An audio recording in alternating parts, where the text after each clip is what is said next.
नमस्कार दोस्तों, कैसे हैं आप लोग। आज हम समझेंगे सिक्स्थ हाउस के बारे में। तो थोड़ा सा इसको ज़्यादा लंबा वीडियो नहीं करेंगे, स्पीड में हम समझेंगे, बिल्कुल डीप में। देखो यहाँ पर मैंने 3 कीवर्ड आपके लिए रखे हैं। उन 3 कीवर्ड से ही हमें आगे उसको एनालिसिस करना है, क्योंकि हर कुंडली में, हर भाव में काफ़ी सारे करेक्टरिस्टिक्स होते हैं, लेकिन हमें ज़्यादा नहीं घुसना, क्योंकि एक एक चीज़ को अगर हम याद करने लगे तो याद ही नहीं कर पाएंगे, क्योंकि हर भाव के हजारों मीनिंग है। मैं तो ये कह रहा हूँ, हजारों मीनिंग है हर भाव के, है ना। आपको थोड़ा सा समझना है, फिर दिमाग लगाना है। तो क्या है हम इसको 3 तरीके से सीखेंगे। सबसे पहला जर्नल, दूसरा उसके बॉडी पार्ट्स, और तीसरा उसके कारक, है ना। और मेन तो इसमें और रिलेशंस, ठीक है। और 3 कीवर्ड है। सबसे पहला कीवर्ड है इसका रोग। ये हाउस रोग का है, रोग का है। इसका मतलब ये हाउस इम्यूनिटी का भी है, है ना। रोग का है यानी घाव का भी है, जो घाव हो जाते हैं, चोट लग जाती है। और जब ये रोग का है तो जब व्यक्ति को रोग होगा तो उसकी लाइफ में, उसकी करियर लाइफ में बाधाएं उत्पन्न होंगी। तो ये बाधाओं का भी है, हमारे लाइफ में चैलेंजेस का भी है, ऑब्स्टेकल्स का भी है। एंड सेकंड इसका कीवर्ड है ऋण। ऋण यानी लोन, उधार चुकाएंगे या उधार लेंगे, आपके ऊपर कर्जा है, तो ये रोग का, ऋण का भी है। ऋण है तो लिटिगेशन किसी भी तरीके का हो सकता है। जिस भाव का इसमें संबंध बन रहा है, सप्तम का संबंध बन रहा है 6th से, तो डाइवोर्स से रिलेटेड कोई लिटिगेशन होगा, क्योंकि अभी हम आगे 7th के बारे में पढ़ेंगे। अभी तक आप 1 से लेके 5th हाउस तक समझे हैं, तो 5th हाउस का लिटिगेशन हो सकता है। अब यहाँ पे 5th हाउस हमने एजुकेशन का भी बताया था, तो 6th हाउस से संबंध बन रहा है, तो हो सकता है वो व्यक्ति लॉ में जाए, है ना, वकील बने, जज बने, एडवोकेट बने। तो इस तरीके के यहाँ पे कॉम्बिनेशन बन सकते हैं। और 4th हाउस से, तो 4th हाउस से संबंधित, प्रॉपर्टी से संबंधित कोई लिटिगेशन हो सकता है। तो ये सारी चीज़ें इसमें आ सकती हैं। तो ये हमने समझा है, रोग का है, ऋण का है, और लास्ट शत्रुओं का है। अब शत्रुओं के बारे में हम समझते हैं, उनसे रिलेटेड भी ये भाव है। अब शत्रु का है तो इसका मतलब फियर का भी हो गया, डर का। शत्रु है तो वेपन्स का भी है ये हाउस। शत्रु है तो ये हाउस वार का भी हो गया, युद्ध का भी हो गया। और युद्ध को आज के सेंस में अगर हम देखें तो ये कंपटीशन का भी है। कंपटीशन, जिसमें जो बच्चे कंपटीशन की स्टडी करते हैं, तो 6th हाउस है। अब कंपटीशन है तो ये जॉब का भी है।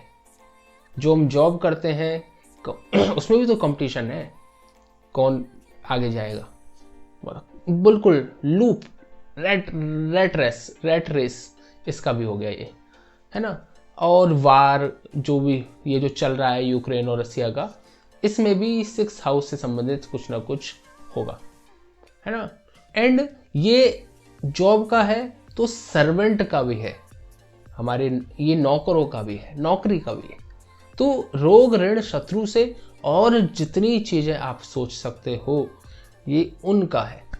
रोग का है तो रोग के नीचे अगर आप गहराई में जाओगे तो कहीं ना कहीं खून का भी हो गया, ब्लड का भी हो गया, है ना। ऋण है तो ऋण में और क्या क्या हो सकते हैं, ऋण में और भी चीज़ें हम सोच सकते हैं इसमें, और शत्रुओं के अंदर भी हम देख सकते हैं इसमें, है ना।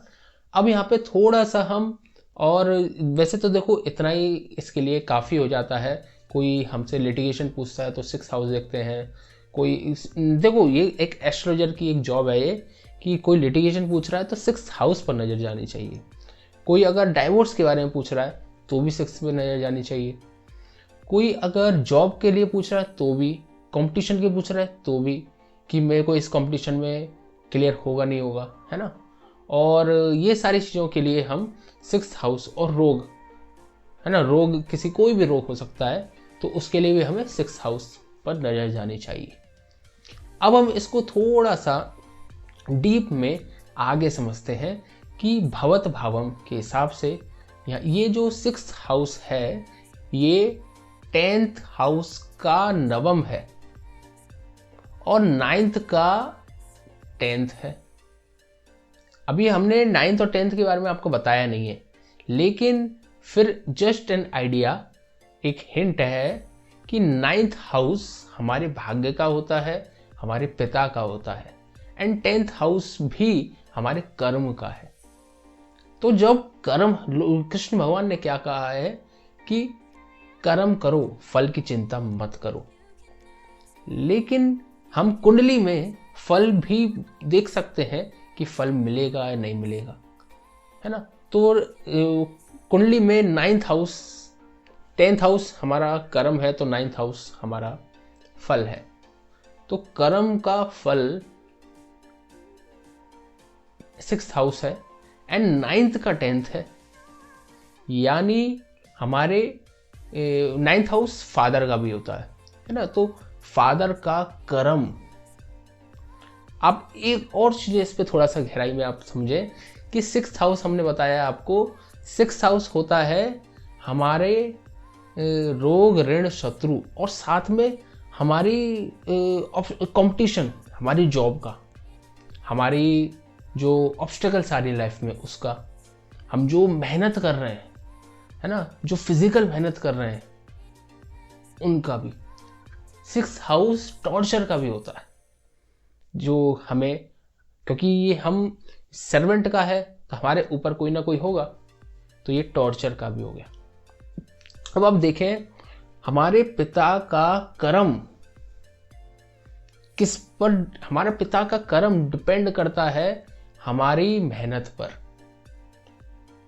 आप इससे एक अंदाजा लगा सकते हैं, किसी के भाग्य में कोई व्यक्ति बहुत ज़्यादा मेहनत कर रहा है, अपने जॉब करता है ना, या फिर बहुत फिजिकल मेहनत करता है, टॉर्चर फेस करता है ना, बाहर की दुनिया में आकर मेहनत करनी पड़ रही है उसको, तो कहीं ना कहीं उसका 5th हाउस का जो 9th का जो 10th है, वो कहीं ना कहीं हमारे पिता का भाग्य में कुछ ना कुछ तो उसमें कमी होगी। अगर 6th हाउस स्ट्रांग है तो कहीं ना कहीं ये सब हमें नहीं करना पड़ेगा, है ना।